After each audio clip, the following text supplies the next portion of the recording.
ஏதாவது மிரட்டல்கள் வந்திருக்கான, மறக்க முடியாத மிரட்டல்கள்? இல்லை, நிறைய படத்துக்கு வந்து மிரட்டல்கள்லாம் வந்திருக்கு. ஒரு தடவை பாமே அமைச்சிருக்காங்க.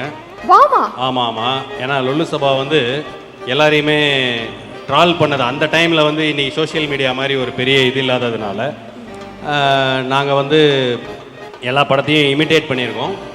அப்போது வந்து ஏதோ ஒரு படம் ஞாபகம் இல்லை, அதுக்கு வந்து நானும் மனோகர் அண்ணன் வந்து தென்காசியில் ஷூட்டிங்கில் இருந்தோம். சாமிநாதன் அண்ணன் வீட்டுக்கு ஒரு பாம் பார்சல் போச்சு, மனோகர் அண்ணன் வீட்டுக்கு ஒரு பாம் பார்சல் போச்சு.